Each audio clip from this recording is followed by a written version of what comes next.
হল ভর্তি মানুষ, কেউ দাঁড়িয়ে, কেউ বসে, কেউ আবার অধীর আগ্রহে তাকিয়ে আছেন মঞ্চের দিকে। সবাই অপেক্ষা করছেন একজন মানুষের কথা শোনার জন্য।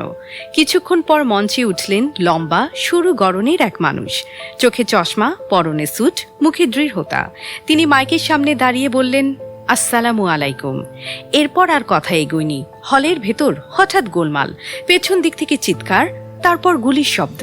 একবার, দুইবার, তারপর আরো কয়েক সেকেন্ডের মধ্যে মঞ্চ রক্তে ভিজে গেল। মানুষ দৌড়াচ্ছে, চিৎকার করছে, কেউ বুঝে উঠতে পারছে না কি ঘটল। যে মানুষটির কথা শুনতে সবাই এসেছিল, তিনি পড়ে আছেন মাটিতে। তার নাম ম্যালকম এক্স। কিন্তু ইতিহাসের অদ্ভুত নিয়ম হলো, কিছু মানুষকে হত্যা করা যায়, মুছে ফেলা যায় না। ম্যালকম এক্স ছিলেন তেমনই একজন। তিনি জন্মেছিলেন 1925 সালের 19 মে যুক্তরাষ্ট্রের নেব্রাস্কার ওমাহায়। জন্মের নাম ছিল ম্যালকম লিটল। তার বাবা আর লিটল ছিলেন কৃষ্ণাঙ্গ অধিকার ও আত্মমর্যাদার পক্ষে সোচ্চার একজন মানুষ। তিনি বিশ্বাস করতেন কালো মানুষকে কারো দয়া নিয়ে নয়, নিজের অধিকার নিয়ে বাঁচতে হবে। কিন্তু তখনকার আমেরিকা ছিল নির্মম বর্ণবাদের আমেরিকা। শৈশবেই ম্যালকম দেখলেন ঘৃণার আগুন কাকে বলে। তাদের পরিবারকে হুমকি দেয়া হলো, ঘরে আগুন দেয়া হলো। এরপর একদিন রেল লাইনের পাশে পাওয়া গেল তার বাবার ক্ষতবিক্ষত দেহ।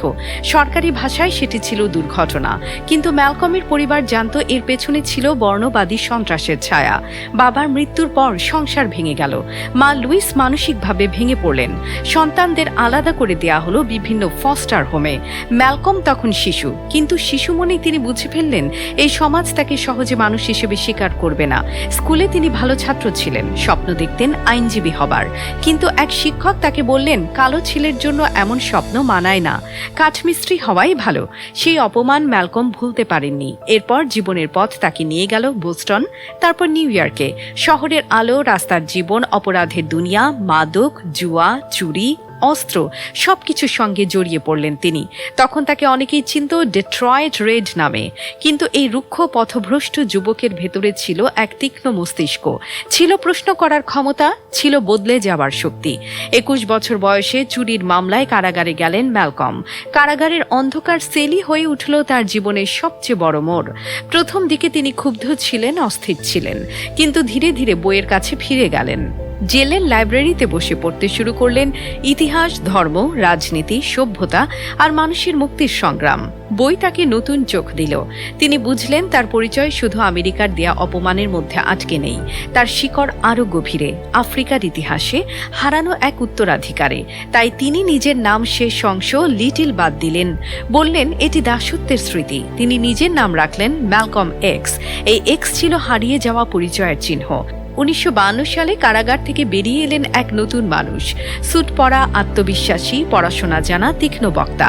তিনি যুক্ত হলেন নেশন অব ইসলামের সঙ্গে। অল্প সময়ে হার্লেমের রাস্তা থেকে জাতীয় আলোচনার কেন্দ্রে উঠে এলেন। তার বক্তৃতা ছিল আগুনের মতো। তিনি বলতেন, অধিকার কেউ হাতে তুলে দেবে না, তা আদায় করে নিতে হবে। যেখানে মার্টিন লুথার কিং জুনিয়র অহিংস আন্দোলনের পথ দেখাচ্ছিলেন, ম্যালকম সেখানে বলছিলেন আত্মমর্যাদা ও আত্মরক্ষার কথা। তার ভাষা ছিল কঠিন, কারণ তার অভিজ্ঞতাও ছিল কঠিন। তিনি বিশ্বাস করতেন অন্যায় সহ্য করতে করতে মানুষ মুক্তি পায় না, তাকে নিজের মর্যাদার পক্ষে দাঁড়াতে হয়। তবে ম্যালকমের সবচেয়ে বড় শক্তি ছিল তিনি বদলাতে জানতেন। 1964 সালে নেশন অব ইসলামের সঙ্গে তার সম্পর্ক ছিন্ন হয়।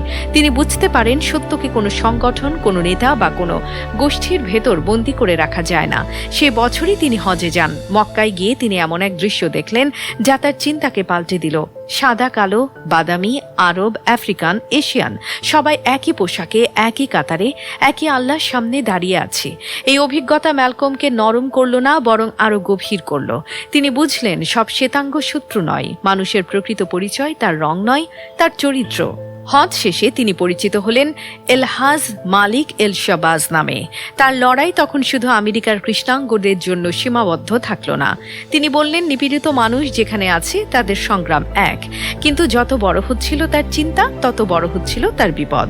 তাকে হুমকি দেয়া হচ্ছিল, নজরদারি করা হচ্ছিল, তার বাড়িতে হামলা হয়েছিল। স্ত্রী ও সন্তানদের নিয়েও তিনি নিরাপদ ছিলেন না। তারপর এলো 1965 সালের 21 ফেব্রুয়ারি। অজীবন বলরুমে মঞ্চে দাঁড়ানো মানুষটির কণ্ঠ গুলিতে থেমে গেল।